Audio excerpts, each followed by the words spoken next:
Okay. Oh my gosh, I'm so excited. This is so crazy. Oh Okay. my god. Hi, I'm Caleb. Hi, I'm Darren. We are finally here. Finally.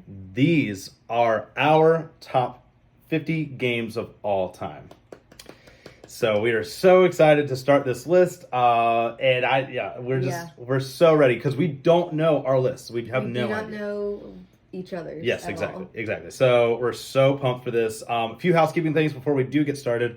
A lot of work did go into this. It took quite a few times, especially for me. Yeah. I re-ranked like several times. I re-ranked at least twice, but I think I was pretty confident. I will say, however, once we started writing down our list again, I did rework a couple of them. Yeah. So Yeah, same here. So yeah. So another thing, we are going to have a little bit of fun with this and guess each other's top 10 and the number one. But the idea is to have 10 games that are in the top 10, and as we go along, if any get marked out in like below from 11 to 50, if they get marked out, they're done. We can't because that's it. So yeah, we're gonna do that, and we are betting on 10 crossovers. Yeah. Not direct crossovers. Not direct, because we know that we have very similar tastes. Yeah, similar, but not. It's not probably the same. I mean, it could be accidental. Like, It oh could be gosh, the like, exact same. Yeah, we exactly. could be misunderstanding each other, and Yeah. we could have the exact same taste. that in would board be games. crazy. Yeah, so we'll see. No, I think I have a very distinct taste. Yeah, I think you do too. I mean, I do too, but I think mine are all over the place. It's crazy. But anyhow, so 10 crossovers, 3 direct crossovers, probably. Betting on it at least. Yeah, exactly. So if your favorite game is not in this list, it's probably because we either haven't played it or we didn't like it. So that's just how it is. Or no, let's correct that. We either haven't played it or it just didn't make the top 50 list. That's very true. It could be just below. Doesn't mean we didn't like it. That's true, We because- tend to like a lot of board games, even though all the ones that didn't make my top 50, I still love. Oh yeah, same. And I'll play any So- anytime. Yeah, I agree with that. Yeah. Yeah, that's a better clarification. Yes. So these are all games to play on a tabletop. So all board games. We did not include Magic the Gathering or any TCGs or CCGs D&D. or Dungeons and Dragons. Yeah. I did actually end up ranking Dungeons and Dragons, and it ended up in, I think it's like 30, 32. Yeah, it was pretty high. Yeah. And then I was like, I need to squeeze some room in there, so Yeah. I took it out. Magic, I think, kind of went in like the 90s. I mean, obviously, I still love it. So, but yeah. So what happened with you? Did I just didn't rank it. Oh, Because really? Yeah. personally, D&D has like a different feel type love for me.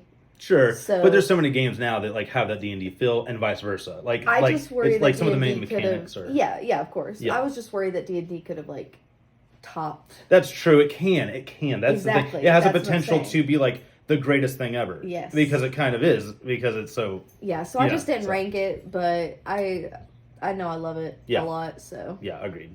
And this is a moment in time. So this list could change tomorrow or next week or whatever. We just don't know. But as I did re-rank a few times, my top 5 pretty much remained the same almost. I will It agree was that very- as many times as I like the 2 times that I redid it, my top 10 was the Yeah. exact same both times. Yeah.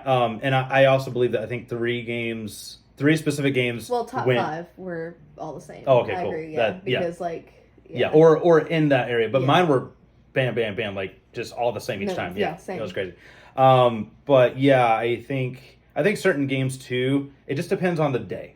Really, it does. Like it depends on what we're feeling and what we're excited about on that. and day. that could be said for the entire list, even our number 1 and stuff. Yeah, So- very true. And another thing is the biggest things that we thought about before we started ranking was nostalgia, how it made us feel, just overall experience, Like the experience we had with the game. exactly, itself. Like, exactly.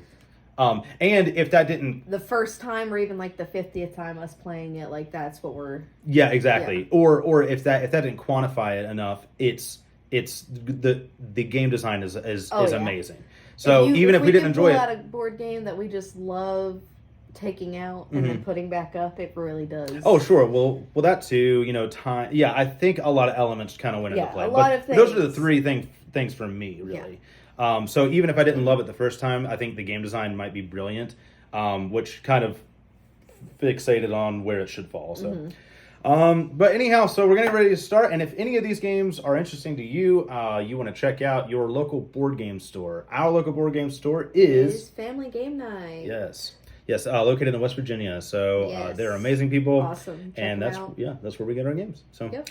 all right. So I can't believe I'm saying this, but you're starting. I know. This is so crazy. Okay, so we have our lists, and nobody is going to be able All to right. see. I Okay. think to be honest, you're gonna be a little surprised. Oh gosh. With my Oh yeah. number 50. Okay. Are you excited for this? I am. Number 50 is a cute little card game, Fox and the Forest. Okay. It's a trick-taking card game. It's really cute. We literally took it to a coffee shop and played it, and that was one of my favorite, I think, experiences with it. I agree. I had such a good time. That was such a cute little date. It was wonderful. It's such an easy game to pull out. The cards are so cute. How else do I explain? It's literally a trick-taking card game. Yeah, You're it's trying in its to- most simple nature. I think, yeah, you're trying to get the other person to, is it lose more points or gain more points? Well, you don't want to. You don't want to. Yes. Yeah, so you want to lose some, you want to win some, but you don't want to win because, enough. If you win too many, you lose extra points. It's a whole thing. So you're trying. It's so fun. It's very great, and the round-based thing is very cool. And Yes. so that's awesome. Yes. So my number 50 is Fox in the Forest. Okay, cool. Really cool. cute. Cool. That's a good choice. Yeah. All right. I might last minute shift one up, and I think I'm gonna have to for the sake of the designer. Okay. Okay. Oh yeah, I'm gonna do it. So my number 50 is Raw. Oh. Yeah. So Raw just slipped out, and I think it was like, what was it? What number was this? Raw was actually number 52. So I shifted to. Yeah. Anyhow, so Raw is one of those games that. Reiner Knizia, brilliant designer, obviously, but it is a auction bidding game with a slight bluffing mechanism in a way. And what's happening is that it's just set collection pretty much. What you're trying to do is collect all of these tiles and get them in certain slots to where you have enough. But the trick is that each time it goes to a player's turn, you're drawing out of the bag to put a new tile down, and it gets more and more interesting. You're like, okay, well, if I take this, I need to start the bid, and you grab this big chunk of wood. It's a big Raw statue, Yes. You're grabbing it, and you trigger the bid, and then what happens is that everybody gets a chance to put these little tokens in, which are numbered based. So the highest number obviously wins the bid, and it's so cool because it's like you kind of want people to take things so that you can keep those tokens, because once you use the highest number token or any of your numbers, it's gone if you win the bid, and then that one goes in the middle. Depending, it's kind of hard to explain in a way, but it's brilliant. It looks beautiful. It was just re-implemented. About to teach the whole game. I know, right? Yeah, exactly. So it was re-implemented recently, or remade recently, and it just looks beautiful. Enough said. Raw is a brilliant game, and it's my number 50. So. Oh. That is actually a little surprising. Yeah. All right, my number 49. I think I have a little theme going here with my bottom. It's another card game, but with a little board aspect. It's called Summoner Wars. Okay. I absolutely love this. Guess what? That's 1 point out for me because I thought it was in your top 10. Really? Yeah. Okay. Yeah. Go ahead. Talk about it. I love this game. I'm surprised that you thought it was in my top 10. Yeah. But I do love this game. Every single time we've pulled it out, it's just been so fun.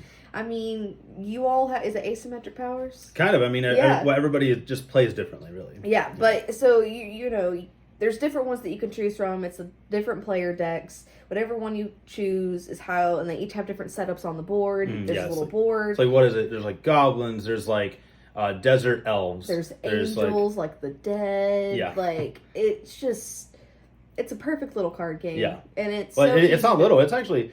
It's in depth. Yeah, it's pretty big. The board's pretty big. You got one side of one person's little area, other person's area, and you're both battling each other, trying to take out the other summoner, I guess. Yeah. It's like chess with cards. Yes, and it's really, you got to be strategic with your moves. You got to be strategic with your positioning of cards, because some are ranged, some are melee.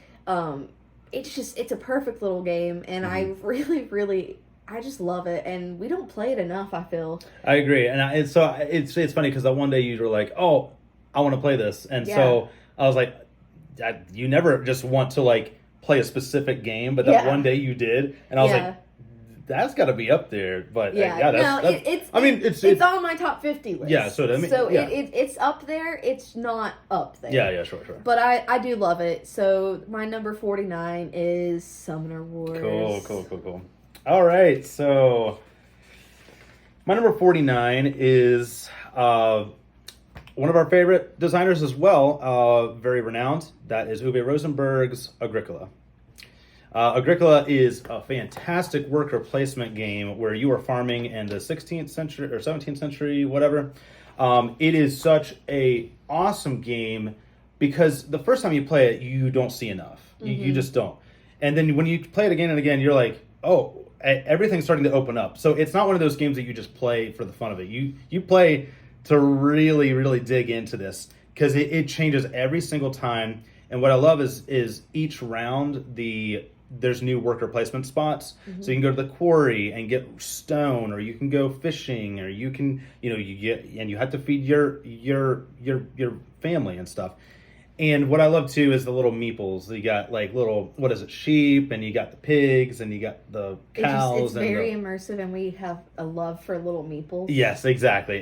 That's very true. And it really does, like, it's very complex. It's not Uwe Rosenberg's most complex, but it's one of the ones that multiple plays reward better experiences, and it gets deeper each time. And in that one box, it's got enough of stuff in there. So, and also with the art, we didn't love it at first, but it's kind of like warming up to us in a way. We've come to realize that that's Uwe. Yeah, that's well, it's I don't know who the artist is, but a lot of his games have the same artist. Yeah, but so that is 49 Agricola. 48. I think you're going to be kind of surprised by this. Yeah. Oh, I'm surprised about everything right now so far. So keep going. My number 48 is a game that at first I really didn't like. And it's Space Base. Wow, it's in your 50. Yeah, it is. No, it's not. Get out, dude. Yeah. I'm so happy about this. Thank you. Yeah, well, that's when awesome. I realized it made my top 50, because like when I was going through the list, I was like, no way. It makes sense why it's there. Yeah. Because I do enjoy it. That one time we went to play it though, I was like, but once we started doing it, you get so into it. You're like, okay, you're gonna do this, and yes, it's luck based. Yeah. But the way they do the luck based in the game is that you can mitigate those die rolls. Yes, and you feel like you can actually still do something even though it's not what you plan to do because you don't know what you're going to get. Yeah. I just love it. Yeah. And I was good when I realized it made it this high up, and I know this doesn't sound like this high up, but we went through like all of our games and did this list. Oh yeah. So it's pretty high out of every game we have. And so in the game, you're rolling these die, and like you got this little board that's kind of long. The art, I think, is what kind of deterred me a little bit, but then like it's like cartoony. Yeah, it's a little cartoony, but like the game itself is really not. So you roll these die, and then there's different dice. You roll these dice, and there's different cards and stuff that you can buy to be able to upgrade certain areas. The ships and stuff, I think. Because they're ships, and you get to have upgrade a station. them. It's your station. That's what it is. Base. It's your space base. Okay, now it makes sense. It's your space base. Yes. And that's where you have your ships, and you can upgrade them. And if you upgrade them, when you roll that die, you'll earn better benefits based on what you upgraded it to. And there's also different things that you can earn benefits for if someone else rolls a die too. There's just a bunch of different little upgrades that you're trying to get until basically the end of the game, and you got these points that you're earning. Yeah, I think the first person to, what is it? Is it 30 or? Yes, it's it's the first person to whatever amount of points, and then once you get to that point, you win. But the game itself is just you're constantly doing something. Yeah, and then I love the fact that when you roll, somebody else takes a passive action that they can do. Yeah, so, it's very. It does. It deserves to be in my top 50. That's awesome. I'm so happy. Yeah. I'm so happy. So That's awesome. number 48 is Space Base. Cool. All right. So my number 48. Oh gosh, I'm so happy this is here because it fell out and I had to squeeze it in there. I had to. That is Rhino Hero Super Battle. Really? Yes. Rhino Hero Super Battle is literally the most ridiculous thing ever, and it is a children's game, but not a children's game because it's so cool. It's literally like reverse Jenga. I guess Jenga, but you're building. So you all control these like little characters that are all like anthropomorphic people or whatever. Mm-hmm. And somebody is Rhino Hero, but it doesn't matter. That's the underlining point of what the actual game is itself. Yeah, exactly. So anyhow, so what you're doing is on your turn, you are grabbing these little cards, and each card tells you which type of wall that you have to place. And the walls you put down, and then you stack these little boards. And there's two different sizes of walls. There's the large walls or the small walls. Yeah, that's all it is. It is the most simple game ever, and you guys are just trying to build and build and build. And the first person to knock over the tower loses, but the trick is that you have to battle each other with these dice, and all it is that how you move up and down. Yeah, exactly. And the first person the person who's the highest before it falls wins. That is it. Yep. It is so funny. It's cute. They add a little bit of stress with it, with these little monkeys that you got to balance perfectly on like the roof cards. Like, yeah, it is a good little game. It is, and it had to be in there. So that is Rhino Hero Super Battle at number 49 or 48, right? 48. So, okay. 47 is World's Fair 1893. Yes, guess what? That's the one that fell off for me. Really? That is the one because I pushed Raw up in there. Yeah. Ooh. Yeah. I know. I'm so glad. Thank you for telling because just go because that's awesome. It's a perfect little game. It is, dude. I mean, thank you. The different variety with just playing with different number of people is perfect too, and it's going to be different almost every time you play. Oh yeah. You're basically all betting on certain areas, trying to earn the most. What is it?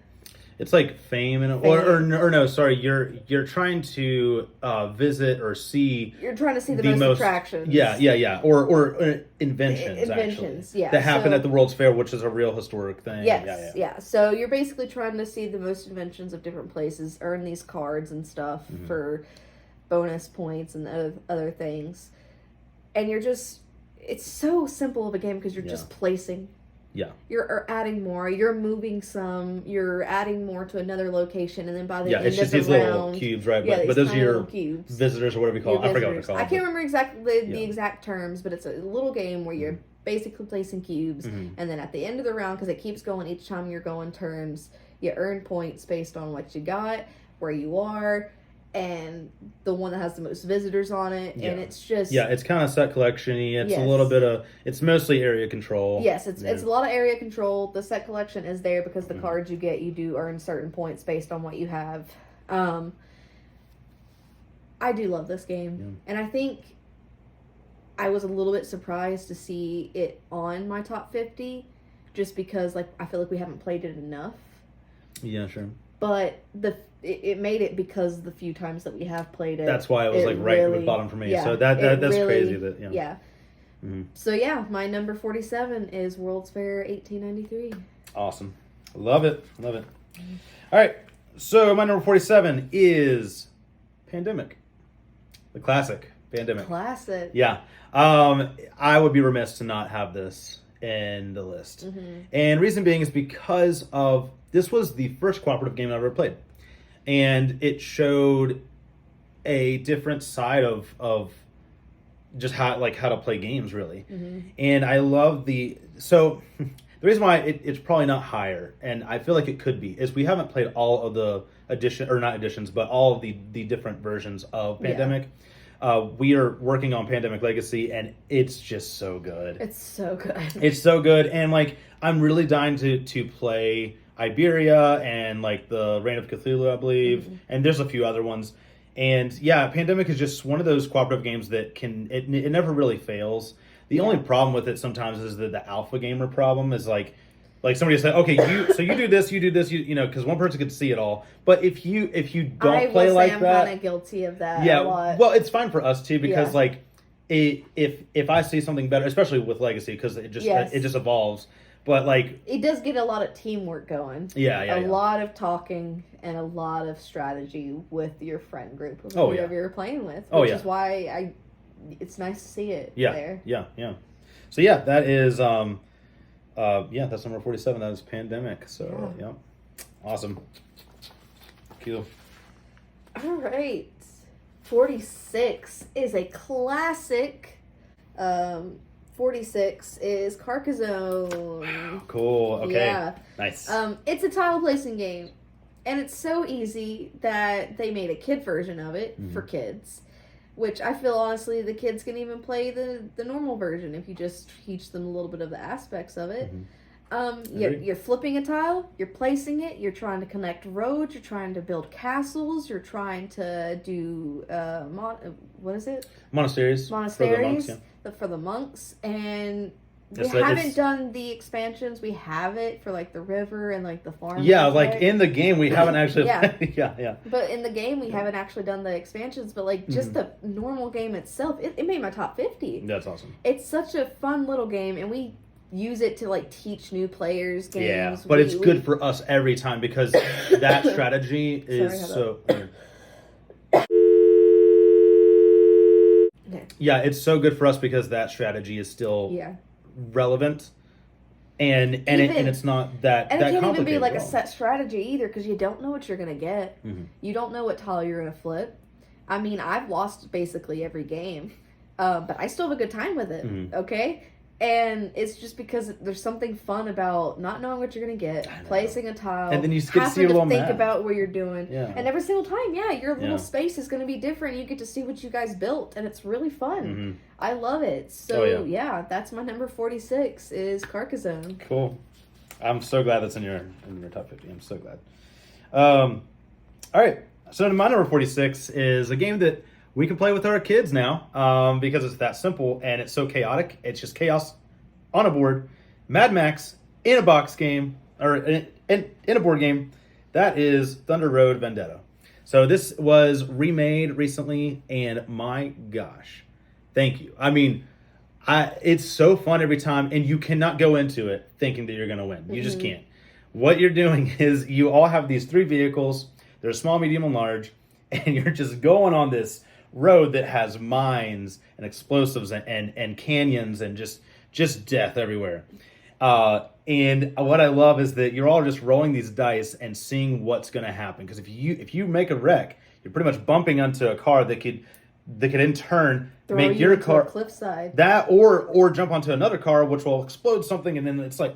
Yeah. I mean, oh my gosh. And so much is happening. So much is happening. It's so funny. And it's the first person to get to the end wins, I think. And I think you still get one more turn or something. Like the last person. Yeah, but almost every time we all just blow up. Yeah, especially if you get the one road tile that has like just the canyon in there. But what I can't wait for is to get the Chrome. It's like the Maximum Chrome edition or whatever. And it has every expansion in there. And it's just a big crate. It has ramps. It's got so much more, and I think it expands it to 6 players. Yeah. So, Thunder Road Vendetta is a brilliant game. So fun, so funny. And, it's from the 80s, and they just had to remake it. I'm glad they did. So, Restoration Games, thank you. And, it's my number 40. What is it? 46. Thunder Road Vendetta. Yes. All right, we're already at a 5 mark. I know. Here we go. Halfway. 45 is Jamaica. Yes! Oh, thank you, because it fell out for me. That's so surprising. It is, because I do like it more than you and I thought you liked it more than I think I do. I think you might have just thought, I don't know. I don't know. That's 45 crazy. is Jamaica. Yeah. I mean, I don't know how many times I've brought this up recently that we needed to play it with people because it's a pirate racing game. Yes. You can't get better than that. Dude, you can't. In a It's board so game good. setting. It's so good. You're literally taking it's dice. But yeah, so the captain, whoever the captain is for that round, gets to choose if the dice that are rolled are going into the nighttime or the daytime setting. Yeah. Which then determines what cards you get to use, and what actual actions and spaces you get to move. Yeah. Which, if it's a 6 in the nighttime, if you roll a 6 and it's nighttime and you have a gold symbol, you're gonna get 6 gold if you can store it. Yeah. So it's just it's just a fun little game. It's kind of chaotic because like you can be taking things from other people. Yeah. You can be shooting each other. Yeah, shooting each other, speeding past each other, and you're all just trying to get to the end. And you never know who's gonna win. Yeah. You actually never do. Yeah. No, I have not been able to predict ever because at one point when I tried to, and I was so sure that you were gonna win. No, it was Drew. Oh yeah. I was so sure that he was gonna win. But he didn't. Yeah, I think it's the person who gets closest to the port. Yeah. Before so you're just going around. Everyone kind of gets Port around. Royal. Yeah. But it's just a fun little map, and honestly, are there expansions to this? There might be one, yeah. Because I would love to see another map. Yeah, agreed. I would love to see another map, and I don't know if there is expansions, and if there is one, we're definitely going to be getting it. Because I would love to see more to it. Yes, and I want more of Bruno Catales games, because he's a brilliant designer. Yeah. So it's an overall really fun game, pirate racing, and like I said, you cannot get better than that. We could probably play this with our kids. Oh, yeah. We should probably try to do this with our kids. Oh, 100%. But that is my number 45, and that is Jamaica. Nice. Yeah. All right. Oh, wait, 40, what was it? 45, I think, right? Yeah, 45. I think you said 46. Oh, I said 45. Okay, so 45 for me is not on your list, and I know it, and I'm going to go ahead and say it. It is one of my favorite card games of all time. That is Arboretum. Arboretum is a fantastic, just hands down, one of the best card games I've ever played in my life. And it's practically a tile laying kind of game. It turns into that. So all you're doing is you are making paths of certain types of trees.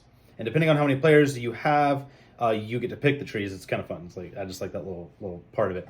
But it's so unique because if somebody is holding, I think it's the lowest or highest number, vice versa. It's so hard. The scoring is wild. Okay, let's get out of the way. The scoring is wild. The scoring teaches. You're right when you said it didn't make my list because it did not. Yeah, listen, you teach the scoring more than you teach how to play the game. Because you need to understand what cards you need to hold on to and what cards you need to be revealed. And if you don't understand the scoring, you don't know how to play the game. Basically. Yeah, that's true. And I mean, you're either drawing from the discard pile, which people know what you're going to grab, or a new card. And then as you do that, you start to lay out everything. But if somebody has the highest number tree in their hand at the end, they don't get to score. Like the other person does not get to score that because you're like, okay, I'm getting ready to count my oaks. Oh, 1, 2, 3. No, you don't. Sorry. It's mean. It's so mean and it's so beautiful. And I love it for the simplistic nature of how it plays. I don't love it for the scoring, but it doesn't defeat the fact that I love it. So yeah, so that is number 45, Arboretum. I knew it was gonna be. Yeah, it had to be in there. So, but you probably thought it was higher for me. I think. No, I think I would have suspected it to be there. All right, my 44 is Dice Throne. Oh wow! I love this game, and when we just played it again, that little bit time ago, where I was, I think Loki. Yes, and I was Thor. Oh my god, it was so fun. It is. Yes, I won. I need to say, by the way, because it was a hard victory, and that's the thing is that yes, it's kind of like luck based in the sense with like the dice rolling. Which it really is. But you can do so much even with so little that you kind of get. Agreed, yeah. And especially with who we played as with Thor and Loki, they were such a good dynamic back and forth together. No, that's true. That it was just... I think you can pair up anybody, really. And you can pair up anybody. But, like, I think it was really good for those two for the simple fact of, like, one, it's thematic. And I swear to you, I kept telling him while we were playing it, I was like, I can see this happening. I know. Yeah, you really can. It's so cool because, like, you never thought that you could take Yahtzee and make it a billion times better. Yeah, which is basically what it is because you're just rolling die, and depending on what you get, is what actions you can do. And there's different amounts of each on each color die, and it'll tell you like on your player board how many are on there, so that way you kind of guess what you're gonna get like by chances.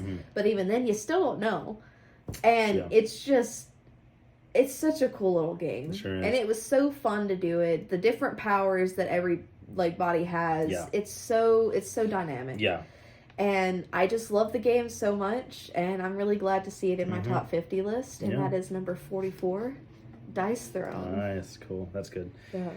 Yep, that's a good game. Sadly, it did not make my list. So. Oh my god, yeah, that hurts I know, me because I know. it's so good. How did it not, Oh my especially gosh. off that last game we played? Okay, well, let me just explain, because when I was ranking them the first few times, it was. And then I was like, oh, but this one can't fall out, and so and you know what? Like, I'm getting ready to say game? I'm getting ready to say one right now that you're gonna be shocked because it fell out every single time, and I had to push it in. Okay. Okay. Is this your number 44? This is my number 44, and that is Mansions of Madness Second Edition. It fell out. It did. It did. That's crazy to me. And each time I looked, I was like, no, it didn't. No way. But I understand why, and I'm gonna go ahead and just like say the negative. Okay. Here's the negative. You go into Mansions of Madness. First of all, I love H.P. Lovecraft. I love his work. So I don't love the guy because he's awful. But anyhow, yeah. But no, his work is just fantastic. It's my favorite horror type genre ever. Cosmic horror is beautiful. But anyhow, the problem with this game is that you have to go into it knowing that this is the only game you're going to play that whole night.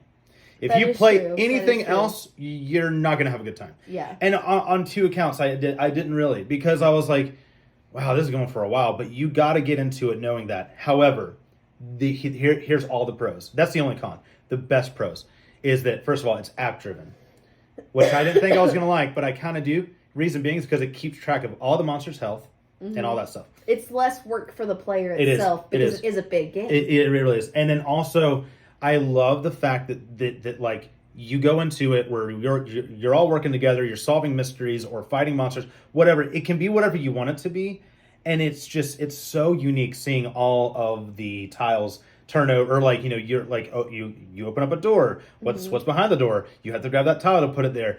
And the music, the overall theme and experience is top notch. It's top tier. You cannot get more Halloween-y than this. Yes. Yeah. Yes, hands down. It really does. So. Yeah, I mean, I love it so much, and each time, like I said, it did fall out. But that's crazy. Yeah, but I do want to play more scenarios. I would like to see other scenarios because we've only played like a couple of the same ones, and I'm like, okay, I need to see something else. Also, I almost wish it didn't go too long, but again, it's so thematic in nature that I sometimes don't care. But yeah, so that is my number. What is it? 44. 44, Mansions of Madness Second Edition. 43 is a classic. It is. You can get it anywhere. You can even get it at Walmart. Okay, and my number 43 is Ticket to Ride. Oh, wow. I love this game. I thought it was a little bit higher, but yeah, that's good. Yeah, I love this game. Yes. It's so fun. Nordic Country hurts my soul a little bit, but at the same time, I don't have a better experience with a game like that. Yeah. I so agree. I mean, you got cards, you're placing trains, you're trying to build your routes to different cities. How simple of a game can you get? I mean, it's so easy. It's so perfect of a game.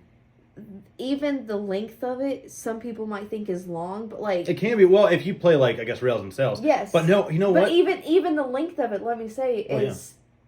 You're building that experience with whoever you're playing with. People who have never played board games before, you can pull this out. That's true. And play it with them. Might actually like it because it's a little bit different. Yeah, it's different. And it's it is like it's not like their normal board games that they've played, but it's also simple enough that it's not going to overwhelm them. Yeah, that's true. They're going to be able to be like, okay, but then there's also the aspect of the other person might accidentally screw you over, and then that's when it gets competitive.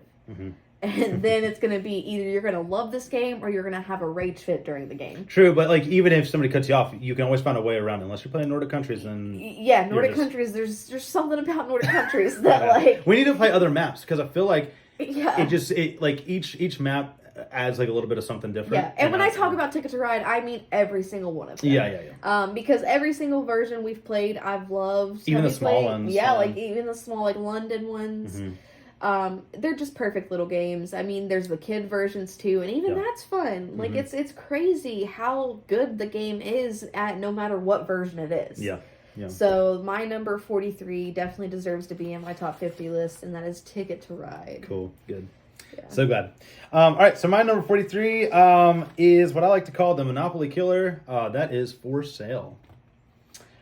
For Sale is Okay, I so see why good. this is in your list. Oh my gosh, listen. It sadly did not make mine. That's crazy. Yeah. Here's why.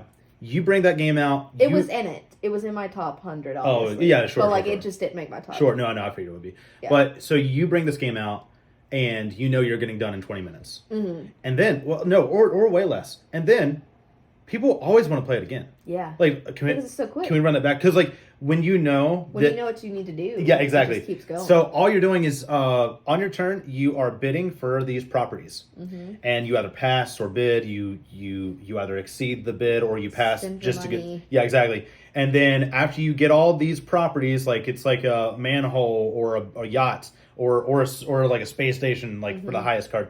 And there's 30 cards, and after you get them, you start selling those properties. So it's like two-part game. It's like two games in one. In one, yeah. Yeah. And like after you do it, everybody's always like, that was so cool. Like, wow. Because it's so quick and easy to learn. And Yeah, once it you is. know what you're doing, you know what you're doing. Yeah, yeah. And there's And a you little want to try a different strategy each Yeah. time. Because Oh, yeah, like, yeah. you're like, okay, what cards am I going to get this time? How much money should I spend on Yeah, this exactly. And then sometimes you can spend too much and it's like Yeah. But it's so fun every single time and like It'd be sad I love to it. say I that just I love it. didn't make my top 50, but it is a really good game, and I do like it a lot. Yeah, so that is number 43 For Sale. Yep. All right, 42. 42 just has a place in my heart. And honestly, I know you might be like surprised that it's in this area, but my number 42 is Sheriff of Nottingham. Okay, good. I just love this game. I know. It is such a perfect game. It's a bluffing game where you're literally one person's the sheriff and it goes around the table. So like not you all taking turns and you're basically Robin Hood and like his friends or whatever it's like- trying to smuggle in contraband, which is like extra food, a certain color apples, like bread, chicken, stuff like that. You're trying to smuggle it in, but then you're trying to lie to the sheriff who can either check you. And if he checks you and you do have it, you have to pay him. But if he is wrong, he has to pay you. Yeah, but then yeah, you can 'cause- also bribe him. So there's like the aspect where you can be like, oh, well, if you don't check me, I'll go ahead and give you 3 coins. Yeah, exactly. And it's like, it's that, yeah. it's, Because you don't have to lie. yeah, you don't have And to then you lie. can We say, have like- a friend who we played this with who... Yeah, and she never lied the whole No, way it's through. not even she, he. Oh, who?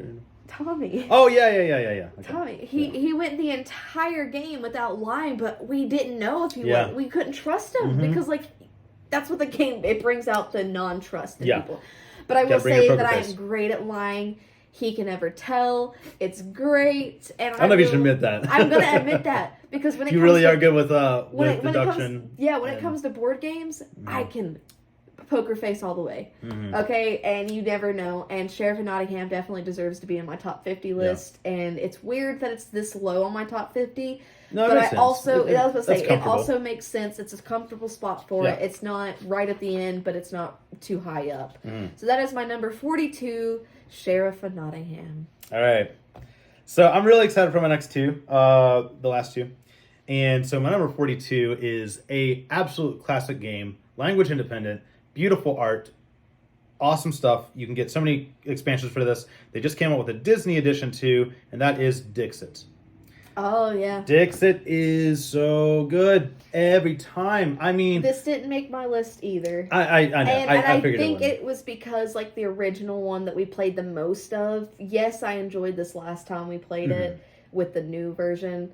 I was like, but I don't think it helped bring it up any further for me. Oh, wow. Yeah. No, But I get did that. love it, and Yeah. I do enjoy the game, especially more so now because of the new version. Yeah, cool. Well, so what you're doing in Dixit is everybody gets to be a storyteller for one time, or not one time, but like each turn. And so what you're doing is you say a phrase, you say a sentence, a sound, whatever you want it to be, and it can correlate to that card. But if you were too exact, if you were too Obvious. yeah, exactly. People can find out that it could be your card. But what you're doing is everybody's choosing a card that is like you say the word You're basically blasphemy. You're or basically whatever. trying to make it as abstract enough to where they might guess Exactly. you, but not everyone's going to Vague. guess You want to be vague, but not too Yes. vague. And so after you put in all the cards, you shuffle them, and then everybody votes one by for. one, you say it and lay the card out, and then and everyone has to vote. Yes, exactly. So everybody votes, and the person who gets picked, if everybody picks their card, you get no points. But if everybody picks the storyteller's card, and some people, or not everybody, but if some people don't, then you get as many, I think it's like 3 points or something like that. So, yeah, and then for everybody's card that was chosen, they get like an extra point or something. And it's just so good. The art is awesome. It brings out, every time you play it, there's going to be an inside joke. Yeah. Like at least one or two. Yeah. And it's just, I love it. It's so beautiful, and it's a kid's game at this point. Well, I guess, yeah. It could be a kid's game if you didn't focus on the point system too much with the kids. True. Yeah. I think at 8 and up, it's pretty good. Yeah. But like if we wanted to play it with our kids, we would have to not worry about the point system. Right. Because they don't understand like the idea of like hidden information kind of stuff. Yes. Yeah. So, but yeah, no. So number 42. I'm so glad that it did make it. That is Dixit. So yeah, I like where that's at. Cool. All right. Are you ready for 41? This is one that I had to switch. And I believe it's our first crossover. Oh boy. And that is Thunder Road Vendetta. Nice. All right. Crossover number 1. Tell you about this game, even though he's already talking about it on this list, by the way. So like that's why I want to point out, like, this is our first crossover, and it's on the same list. Everything he said about it, we got to play it with our kids. Had the greatest time. Our daughter beat us. Yeah. It was crazy. What else did he not say? You're literally chaos on a board. You're fighting each other in a sense. If you could be shooting at each other, you could have an airplane, helicarrier type thing. Yes. The come down, the helicopters or the choppers, chopper, whatever, yeah. And it can be shooting. And what's crazy about this one too, along the same lines of like what Dice Throne does to me, is like I can see it happening. I can see the chaos. Oh, and I forgot you can shoot people with the cars. That's what I'm saying. That's what I said. I said you can shoot people. Yeah. You could be shooting at them and like. If you land on top of them, they can push you. And like we were saying, like there's this one map where like there's nothing but you're going through like a cliff side or like a mountains range. Yeah. And you can be thrown into the mountain, and at that point, there's nothing you can do. Right. You're exploded. You're gone. Your car's gone. That's it. Yeah. And it's crazy because you don't know what's going to happen. That's so true. And it's just so fun, the chaos it brings. And yes, thank you, Restoration Games, for bringing it back, because I love this game. Yeah, it's and awesome. It definitely deserved to be on my list. That's good. Yeah. I'm thankful. And that is I'm so my grateful. number 41. Yes. All right. Cool. So my number 41, to end this first half off. So my number 41 is a little bit in relation to the last one I just talked about, which is Dixit. My number 41 is Obscurio. Yeah. Obscurio, I love it way more than Dixit in the sense, it's so funny that they fell in between because it's made by the same people. Yeah. But what I love is the trader element. I love games that have deduction and trader stuff because it's just it just makes you talk. It forces you to talk more than any other game, but you're still doing the whole Dixit-like thing. This one also with this, did not make my list. I know. Yeah. No, I had a very strong feeling. Because each time you always say like, You're always just, like... And I let me clarify that I don't think it's a bad game. Sure. It's just, it seems, and maybe we've just not played it enough, but it almost seems too easy and too like, we're getting nowhere type for me.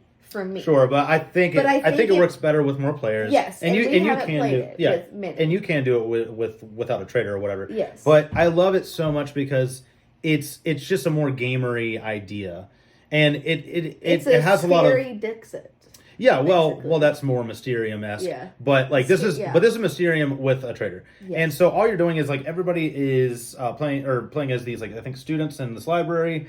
Or whatever, and there is a Grimwald, or what is it? Grimwald. Yeah. So he is stuck inside of a book, and he's trying to show you all these images and these doors to go into. But the cool thing is that trader knows which door is the correct one. So they're trying to lead everybody astray. Or well, I think it's something like that. Yeah. See, and that's what has never been fully understood to me is how the trader works. Then you need to try. Yeah. Then we might need to play it a whole bunch because it's so cool too. Because there's different tokens that'll come out which will like Obscurio. It'll obscure the right book.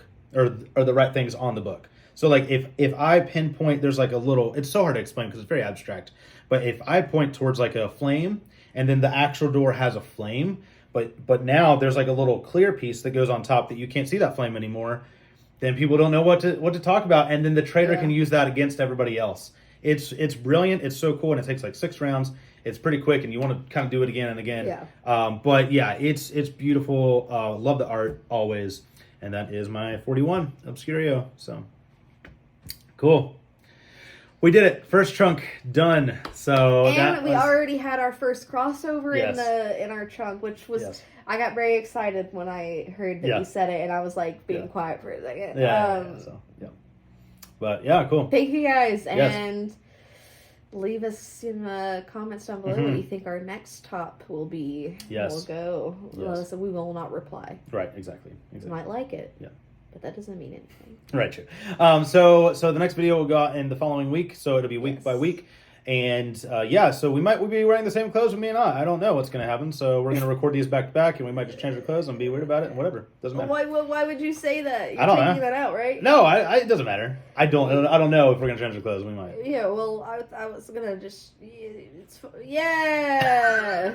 All right. Anyhow, so we'll see you guys in the next video. Thank you and guys so thank you much for watching. Please hit the like button and Yes. subscribe. And if you want to go ahead and share this video with people to get them to know that we're doing our top 50, that'd be great. So they can be checking out us. Yes. And please leave us down below yours. I would love to see what everyone else is. And if there was something on this list that like you think we should have had so far, let us know. Yeah, please do so. Don't forget to check out your local game store so you can get board games for you and your family. And ours is Family Game Night. Yeah. So, all right, guys, we will check you out in the next video, or you'll check us out in the next video, whatever. Yep. All right. Bye. Bye.